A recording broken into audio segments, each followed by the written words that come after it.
barbed wire glistened with frost. Watchtowers cut the sky like jagged teeth. Smoke rose from chimneys that never stopped. The Nazi camps were not accidents of war. They were factories of torment built with blueprints, managed with timetables, and carried out with a precision that transformed human cruelty into a daily routine. To enter the camp was not merely to lose freedom. It was to be stripped of name, dignity, and even the right to suffer privately. Torture here was not rare. It was constant, expected, demanded. And within this machinery of suffering lived stories of men and women whose agony still echoes across history. Today we recount 3 of them. Dachau, February 1941. The cold that morning was not just in the air, it lived in the bones of every prisoner. Frost clung to the barbed wire, the ground hard as stone. For Piotr Kowalski, a 29-year-old mechanic from Łódź, the morning would become a crucifixion. Before the war, Piotr's life had been simple. He repaired engines, bicycles, and anything with gears. His workshop smelled of grease and steel, his pride bound to machines that roared back to life under his hands. But when the Nazis occupied Poland, Piotr's skills turned to sabotage. He repaired resistance trucks in secret, hid weapons under broken floorboards, whispered freedom in the language of engines. When he was caught, the Gestapo beat him until his ribs cracked, then sent him to Dachau. He thought nothing could be worse than that journey days packed into a cattle car with no air, no food, only thirst and the stench of human waste. But the camp taught him otherwise. Dachau was not death alone. It was a place where suffering was refined into art. That February morning, an SS officer accused Piotr of sabotaging work after a machine broke down. The charge was false, but truth had no meaning here. He was dragged into the yard, stripped to his undershirt, and shoved against a wooden post. The punishment was vollhängen. His wrists were yanked behind his back, bound tightly with coarse rope. The guards smirked. What came next was known among prisoners as a torture that few survived. Then, with a sudden jerk, he was hoisted upward. His body hung in midair, his shoulders twisting violently backwards. The first second was pain. The second was fire. Both shoulders dislocated with a crack like splitting wood. His scream tore through the courtyard, high and raw, before dissolving into hoarse gasps. The guards laughed. One lit a cigarette and exhaled smoke in Piotr's face. "How long will the mechanic last?" he sneered. Piotr's thoughts splintered. He tried to cling to silence, to grit his teeth. If I scream, I am theirs. If I endure, I am still Piotr. But his body betrayed him. His legs kicked helplessly, his chest heaved in agony, every nerve screaming louder than his will. Minutes dragged into eternity. His arms were dead weights, numb with lack of blood. His shoulders throbbed with waves of white-hot torment, as if knives had been driven into his joints. He wanted to faint, to escape into darkness, but his body refused. Around him, prisoners stood forced to watch. No one moved, no one spoke. To flinch was dangerous. To show pity was punishable. Their silence was another chain, binding Piotr to his suffering. His mind wandered. He saw his wife Katarzyna standing in their kitchen in Łódź, flour dusting her hands as she baked bread. He remembered the warmth of her touch, the smell of home. For one fleeting second he was not in Dachau, but the pain dragged him back. Hours passed. His voice broke, reduced to rasping groans. His head lolled forward, sweat and blood dripping onto the frozen earth.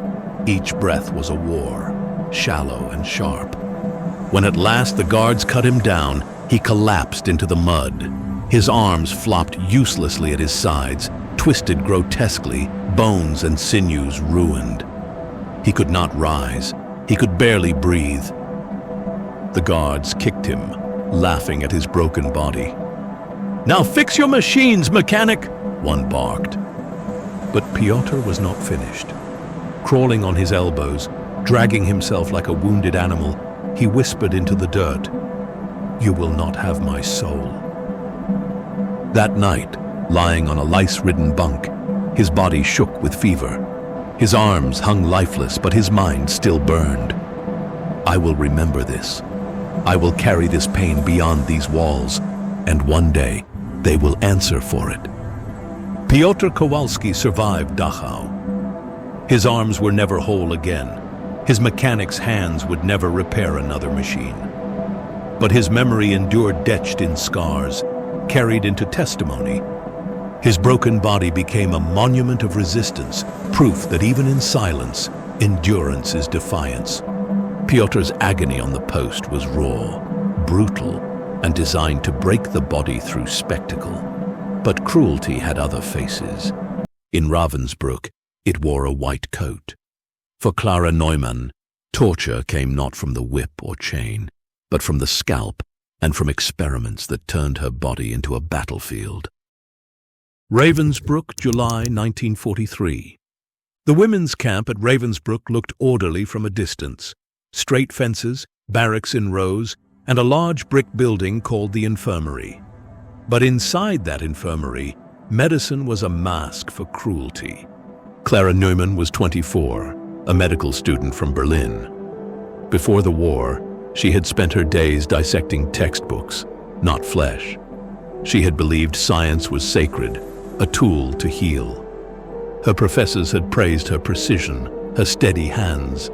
But when she was caught handing out anti-Nazi leaflets with her friends, her hands were bound instead, and she was sent to Ravensbrück. Here, her knowledge of medicine was mocked. Instead of learning anatomy from books, she was forced to feel it carved into her own body. One morning, Clara was summoned to the infirmary. She walked past women coughing blood, and others collapsed in corners. The corridor smelled sharply of carbolic acid, overlaid with the stink of rot and infection. 2 SS doctors waited in white coats. To Clara, the white coat had once symbolized dignity. Now it meant only terror. They ordered her to lie on an iron bed. Straps bit into her wrists and ankles. A single bulb hung overhead, its glare blinding. She wanted to close her eyes, but fear forced them open. The scalpel came first, cold steel pressing against her thigh, then slicing deep. Pain burst like fire, spreading through her body. She bit her lip until blood filled her mouth, trying not to scream. They did not treat the wound. They contaminated it deliberately. Rusty nails, wood shavings, glass fragments pushed inside before being sewn shut with thick, filthy thread. She stared at the ceiling crack, focusing on its jagged line. "I am Clara. I am not their specimen. If I count each breath, I will survive this minute, then the next." When they unstrapped her, Clara could not walk. Guards dragged her back to the barracks. That night, fever raged through her body. Her leg throbbed, hot and swollen. Pus seeped through her uniform. She shook violently, drenched in sweat, lips cracked with thirst. Hallucinations came, her brother Ernst, calling her from a field of yellow wheat, sunlight spilling across his face. She whispered his name in the dark. "I must live for him." Days later, guards came again. She begged silently for death, but death was merciful, and Ravensbrück did not deal in mercy. Back on the table, the wound was reopened. The stench was unbearable, fetid, sour, thick enough to taste. The doctor's face remained expressionless as he scraped the bone with a metal probe.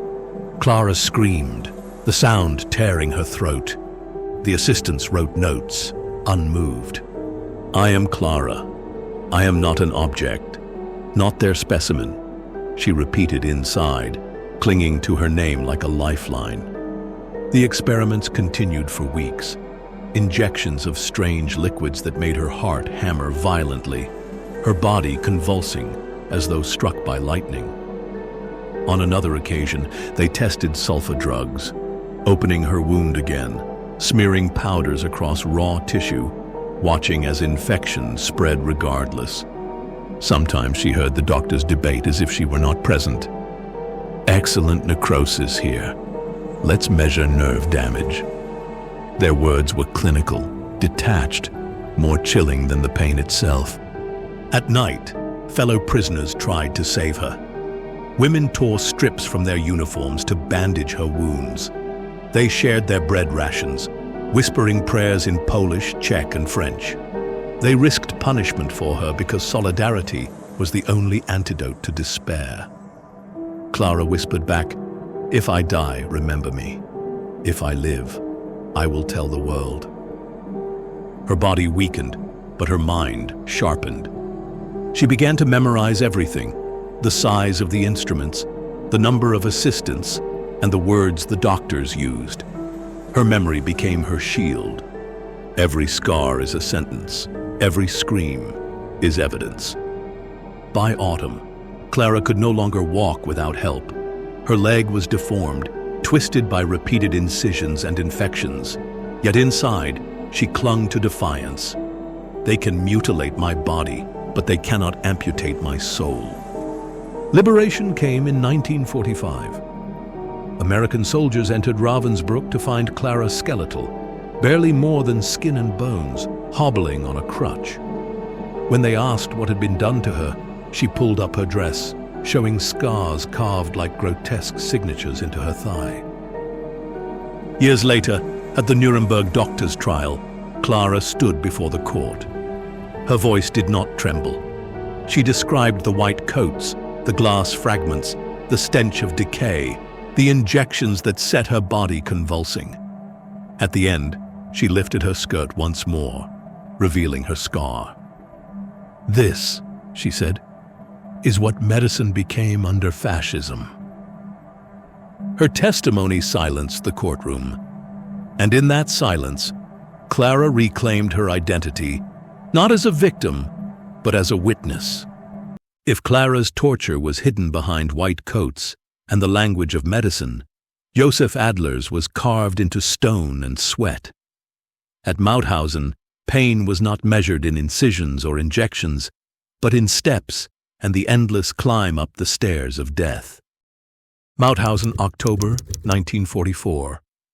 The quarry of Mauthausen stretched like a scar across the Austrian hillside, a pit carved by human suffering. For the SS guards, it was not just a worksite, it was a weapon. The prisoners called it the Stairs of Death, 186 jagged steps rising from the pit, steps slick with blood and sweat, steps designed to kill. Among the thousands forced to climb was Joseph Adler, a 36-year-old Jewish violinist from Vienna. Before the war, Joseph had filled cafes with Strauss waltzes, drawn tears with Schubert adagios. Music had been his shield against the world's cruelty, but the Nazis had shattered his violin before his eyes, as if silencing the instrument would silence the man. Instead, they sent him here to carry stones until nothing of him remained. That October morning, frost clung to the quarry walls. Prisoners lined up at the base, gaunt figures in striped rags. The guards barked orders, "Stehen hoch!" "Lift the stone." Joseph bent, clutching a granite block heavier than his starving body could bear. His fingers, once so nimble on strings, bled instantly against the rough edges. "Climb!" a guard commanded, smirking. Step by step, Joseph rose. By the 10th stair, his breath came in gasps. By the 50th, his legs trembled. By the 100th, his chest burned like fire. Each stone crushed not only his shoulders, but his memory of freedom. Yet inside, a quiet melody played. "One more step, Joseph. One more. Don't let them own the silence." Around him, men collapsed. One prisoner dropped his stone, tumbling backwards and knocking two others down with him. Their bodies smashed against rock, lifeless before they reached the bottom. The guards erupted in laughter. "Clumsy swine!" they jeered, wagering cigarettes on who would fall next. Joseph kept climbing, eyes blurred with sweat and tears. He imagined his wife Miriam's face, the softness of her hands, the way she tilted her head when he played. He imagined his son Samuel, 7 years old, practicing on a child's violin. That image carried him to the top barely. He dropped to his knees, stone slipping from his grasp. The whip cracked across his back before he could draw breath. Pain burst, sharp and searing, but he did not cry out. "No sound," he told himself. "My voice belongs to me, not them." Day after day, the torment repeated. The quarry became an arena of despair. Sometimes the guards forced prisoners to run down the steps with stones, a cruelty designed for slaughter. One morning, Joseph watched a man trip near the top. He rolled, stone crashing onto his skull, blood staining the staircase crimson. The guards clapped as though watching a theater. Joseph's stomach churned, but he lifted his stone again. By night, he lay on a wooden bunk, back split open, muscles quivering. The barracks stank of urine, sweat, and disease. Rats scurried across the straw. Joseph traced invisible notes in the air, his fingers twitching as though a bow still rested between them. His bunkmates whispered prayers. Joseph hummed broken fragments of Brahms, too softly for guards to hear. It was his rebellion. Music lived in his breath, even if no violin remained. As weeks passed, his body wasted away, his spine bent under invisible weight, his hands cracked, blistered, raw. Yet still he carried stones. Survival became a performance climb, another movement in a silent symphony. Every lash of the whip was percussion, every gasp of breath a note. "You can kill me," he thought, "but you cannot erase my music." The guards devised games. One day they lined up 10 men at the top of the stairs, each with a stone. "Race!" they shouted. The men staggered downward. Joseph's knees buckled. He thought of letting go, letting the stone drag him into nothingness. But then he saw Samuel's smile in his mind, and he steadied himself. "Not yet, not while he still lives in me." Another day, Joseph was ordered to hold a stone above his head. His arms shook, tendons screaming. When it slipped, the whip carved stripes across his chest. His body was agony, but his mind clung to defiance. "This pain is not my final note. I will not give them silence." Winter deepened. Snow fell into the quarry, covering corpses left uncollected. Joseph carried stones with frozen hands, numb but still bleeding. He no longer felt hunger, only hollow emptiness where food should have been. Yet each climb, he whispered Samuel's name. Each descent, he whispered Miriam's. Those whispers were his rhythm, his metronome against despair. When liberation came in May 1945, Joseph was skeletal, weighing barely 70 pounds. His spine was twisted, his hands ruined beyond repair. He would never play violin again. Yet when asked by an American soldier what he remembered most, he answered softly, "The stairs. Always the stairs." Every fall was a life silenced, every step a stolen symphony. Piotr, Clara, and Joseph represent the daily hell of Nazi camps. Shattered bodies, routine torture. Their survival was resistance. Their agony warns. Unchecked ideology and silence foster cruelty. The barbed wire remains, a stark reminder. If these stories moved you, do not let them fade. Share their names, their suffering, their strength. Like and subscribe to preserve memory, to uncover more hidden truths of history, and to ensure that daily hell never becomes daily life again. Because remembrance is resistance, and forgetting is surrender.